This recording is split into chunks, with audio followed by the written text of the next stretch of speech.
Good morning. मेरा नाम विश्व कुमार राय है। आज हम इस वीडियो में बात करेंगे कि जो करंट इकोनॉमिक सिचुएशन इंडिया में चल रहा है इसका कंपैरिजन हम करेंगे ग्रेट डिप्रेशन जो 1929 में अमेरिका में आया था। आई नो दैट इन दोनों के बीच कोई भी डायरेक्ट कोरिलेशन नहीं है, but on the basis of some factor which was observed in during the great depression in 1929 in America. So उस कुछ फैक्टर्स के जो इम्पोर्टेंट फैक्टर है जो अभी जो इंडियन इकोनॉमिक सिचुएशन जो करंट सिनेरियो यहाँ पे चल रहा है उसमें भी कुछ फैक्टर्स सिमिलर है ग्रेट डिप्रेशन के समय में जो फैक्टर हुए थे। तो उन्हीं कुछ फैक्टर्स को हम दोनों सिनेरियो से हम कंपेयर करेंगे। पहले हम समझते हैं कि जो 1929 में जो ग्रेट डिप्रेशन यूएस में आया था वो उसका रीज़न क्या था। उसका रीज़न ये सिंपल वर्ड में रीज़न था ये कि जो भी स्टॉक्स का प्राइस था उस समय वो ओवर वैल्यूड था। और इसका एक रीज़न ये था कि 1920 के बाद यूएस की इकोनॉमिक ग्रो करना स्टार्ट कर दी। हर 2 साल में वहाँ का जो टर्नओवर था दैट मीन्स जीडीपी जो था वो डबल से भी ज़्यादा इंक्रीज हो रहा था। और ये सब सिनेरियो के कारण कि वहाँ का जो स्टॉक मार्केट था वो अच्छा रिटर्न प्रोवाइड कर रहा था वहाँ के रेसिडेंट्स को। तो इस रिटर्न को देखते हुए जो वहाँ के नॉर्मल रेसिडेंट थे दैट मीन्स जो लेमन पर्सन थे, आम आदमी जिनको स्टॉक मार्केट का एस तक नहीं पता था, उन्होंने भी इस अच्छे ग्रोथ रिटर्न को देखते हुए उस मार्केट में अपना पैसा इंजेक्ट करना स्टार्ट कर दिया।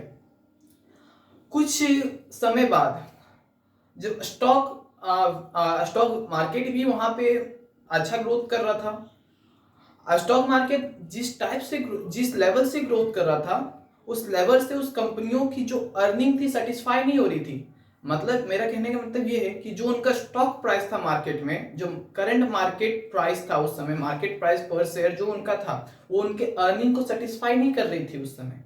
तो आप ही समझिए कि सिचुएशन कब तक चलेगा जब आपकी अर्निंग और आपके शेयर प्राइस में कोई कोलैबोरेशन ही नहीं है, कोई सिंक्रोनाइजेशन ही नहीं है, तो ये कब तक आप इस लेवल पे सरवाइव कर पाओगे। तो यही हुआ जो 1928 से वहाँ फॉल डाउन होना स्टार्ट हो गया वहाँ के शेयर मार्केट में और इंक्लूडिंग जीडीपी में, क्योंकि कंपनी सेटिस्फाई नहीं कर रही थी उनकी अर्निंग, सॉरी अपनी शेयर प्राइस की अर्निंग, तो उनका फॉल डाउन स्टार्ट होना हो गया। और वहाँ पे जो 5 दिन का जो पीरियड था, जो मतलब अक्टूबर 24 1929 से लेकर अक्टूबर 29 1929 इस बीच US stock market totally crash कर गया। और इतना क्रैश कर गया कि आप जानते होंगे कि वहाँ पे एक ब्लैक थर्सडे करके डे मनाया जाता है, तो इसी कारण ब्लैक थर्सडे डे मनाया जाता है। और जब ये स्टॉक मार्केट और यूएस की जीडीपी ग्रोथ मतलब जीडीपी पूरा फॉल डाउन कर गई तो वहाँ पे अनएम्प्लॉयमेंट रेट भी अपने पीक पे पहुँच गया। अब केवल स्टॉक मार्केट अगर 1 मिनट के लिए फेल हुआ तो 1 मिनट की हम समझ सकते हैं, जीडीपी भी अगर चलिए जा रहा है नीचे वो भी हम समझ सकते हैं, लेकिन वहाँ की बैंकिंग सेक्टर भी इसके कारण फेल होगी। और बैंकिंग सेक्टर फेल होने का क्या कारण था? High unemployment rate. Unemployment rate इतना ज़्यादा था वहाँ पे कि जो पीपल जो अपने डे टू डे एक्सपेंडिचर है उसको भी कॉप अप नहीं कर पा रहे थे वो अपने। तो जब वो कॉप अप नहीं कर पाए तो जो उनकी सेविंग्स थी उनके बैंक अकाउंट्स में वो अपना विड्रॉ करना वहाँ से स्टार्ट कर दी, जिस कारण से बैंक के पास लिक्विडिटी क्रंच आ गया। अब लिक्विडिटी क्रंच है, एक में economic slow down, stock market crash, company जो पहले प्रोडक्शन कर रही थी एकदम मास लेवल पे प्रोडक्शन कर रही थी, प्रोडक्शन एकदम ना के बराबर आ गया। जो लोन कंपनियों ने बैंक से लिया अपना लोन डिफॉल्ट करने लगी, इनको अपना इनकम बैंक को अपना इनकम हो नहीं रहा है, प्रिंसिपल मिल नहीं रहा है, इंटरेस्ट मिल नहीं रहा है, लेकिन वहाँ का जो अमेरिकन सिटीजन है वो बैंक से अपना जो भी जमा किया हुआ पूंजी वो निकाल रहे हैं। तो इस कारण से वहाँ पे लगभग 8,200 बैंक फेल हो गई यूएस इकोनॉमिक में। और वो उस समय ग्रेट डिप्रेशन का सबसे मेन कारण ये था अनएम्प्लॉयमेंट रेट। अगर अनएम्प्लॉयमेंट रेट को वहाँ की गवर्नमेंट उस समय अगर सही से मैनेज कर लेती तो जो अमेरिकन जीडीपी का उस समय हाल उतना घटिया हुआ वो मेरे ख्याल से नहीं होता। ये मेरा पॉइंट ऑफ व्यू है। अब हम इसको इंडियन इकोनॉमिक्स से हम कैसे मैच करके हम देख सकते हैं। तो अभी अभी आप भी ये जानते होंगे कि अनएम्प्लॉयमेंट इंडिया में जो अभी पीक पे है। हाँ, अभी पिछले महीने के जो अनएम्प्लॉयमेंट रेट से इस महीने का जो अनएम्प्लॉयमेंट रेट है वो बेटर शो किया है। पिछले महीने में अनएम्प्लॉयमेंट रेट 25.51% समथिंग था, और अभी जो सॉरी और मई मई में सॉरी वो अप्रैल का डेटा था, और जो मई में था वो आपका घट के 23.57% समथिंग पे आ गया। तो यहाँ पे एक अच्छा इकोनॉमिक सिंबल हमको देखने मिल रहा है कि अनएम्प्लॉयमेंट रेट घटा है। लेकिन अगर इसको हम कंपेयर करें पास्ट ईयर के डेटा से तो ये कोई अच्छा पिक्चर हमको शो ऑफ नहीं कर रहा है। तो आपको मैंने रीजन बता दिया। अभी तो सबकी नौकरियां जा रही है, नौकरी जा रही है, पैसे की उनके पास कमी हो रही है।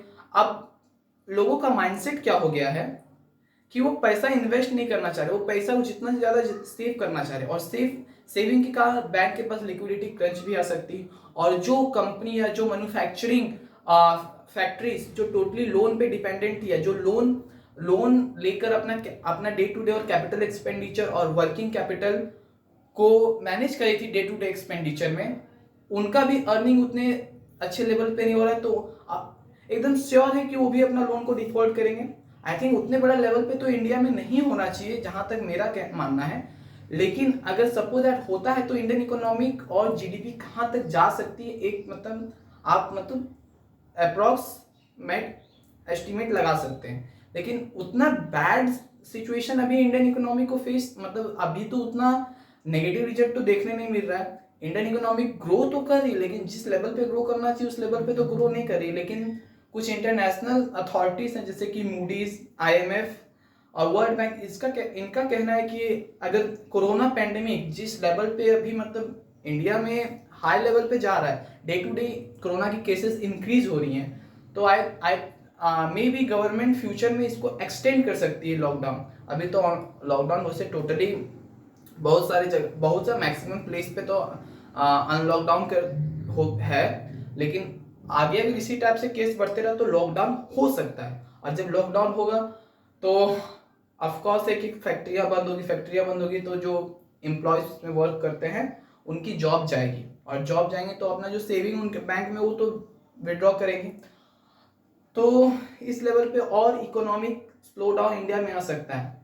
और दो फैक्टर हम कंपेयर वहां से कर सकते हैं। पहला तो फैक्टर हम अनएम्प्लॉयमेंट रेट पे बता दिए, और दूसरा फैक्ट जो अभी इंडियन स्टॉक मार्केट है वो ओवर वैल्यूड चल रहा है।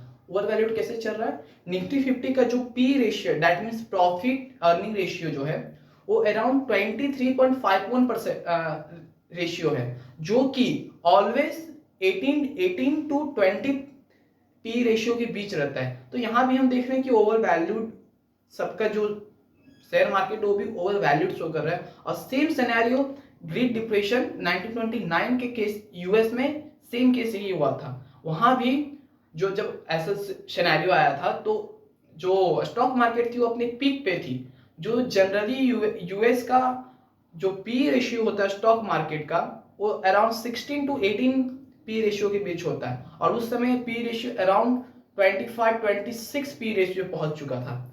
तो इस कारण से भी जब ओवर वैल्यूड हो गया तो आप समझ सकते हैं कि मैंने रीजन मेंशन किया कि क्या हो सकता है अगर उसको सही से मैनेज नहीं किया गया, कंपनी अपनी अर्निंग को सही लेवल पे मेंटेन नहीं कर पाई।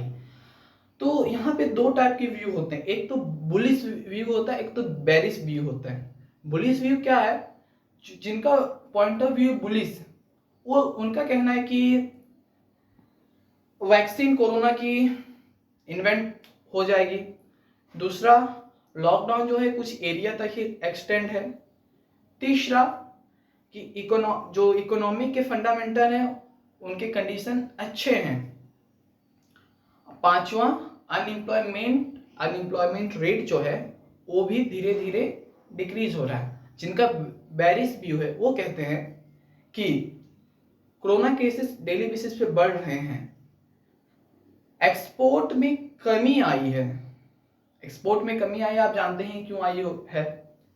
तीसरा, जो होम कंजप्शन इंडिया का वो भी घटा है, क्योंकि जब इंसान जब employ maximum Indian population employ grade पर है, जब उनके पास हैंड में पैसा ही मतलब हाथ में पैसे नहीं रहेंगे तो मार्केट में एक्सपेंडिचर कहाँ से इनकर करेंगे, एक्सपेंड नहीं करेंगे तो मार्केट में पैसा इनफ्लो कैसे होगा। जब तक इंजेक्ट नहीं होगा इकोनॉमिक में तब तक उसका मल्टीप्लायर इफेक्ट हमको देखने नहीं मिलेगा।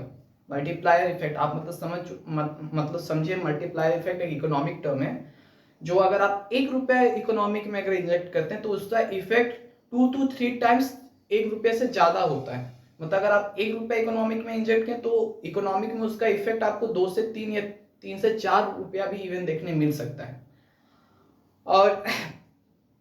और भी और जिनका बेरिस व्यू है वो कहते हैं कि इकोनॉमिक जो सिनेरियो है वो कुछ उतने अच्छे नहीं है। सो यही सब कुछ पॉइंट ऑफ व्यू है कि इंडियन इकोनॉमिक किस लेवल पे आगे और जा सकती है। ये कोई मतलब मेरा अपना पर्सनल ओपिनियन है। आप अपनी फंडामेंटल एनालिसिस पे अगर आप कुछ और मतलब इस पे रिसर्च करना सकते हैं तो आप अपने फंडामेंटल एनालिसिस एनालिटिकल माइंड का आप ऑफ कोर्स यूज करिए। हो सकता है सबका पॉइंट ऑफ व्यू अलग अलग हो सकता है इस पे, लेकिन मेरा एनालिसिस जहाँ तक कहा ये सिनेरियो फ्यूचर में आ सकता है और फ्यूचर में नहीं इवन हम कुछ मंथ में देख सकते हैं अगर कोरोना केसेस कंट्रोल इंडिया में अगर नहीं होता है तब। अगर आप और अगर आप चाहते हैं कि कंपैरिजन हम करें 2008 के फाइनेंशियल क्राइसिस को इंडिया में जो करंट इकोनॉमिक सिनेरियो है इससे, तो प्लीज़ आप नीचे मेंशन कर सकते हैं। और आपको कोई भी सजेशन देना इससे इस वीडियो से रिलेटेड तो प्लीज़ आप सजेस्ट करिए। Thank you so much watching for my video.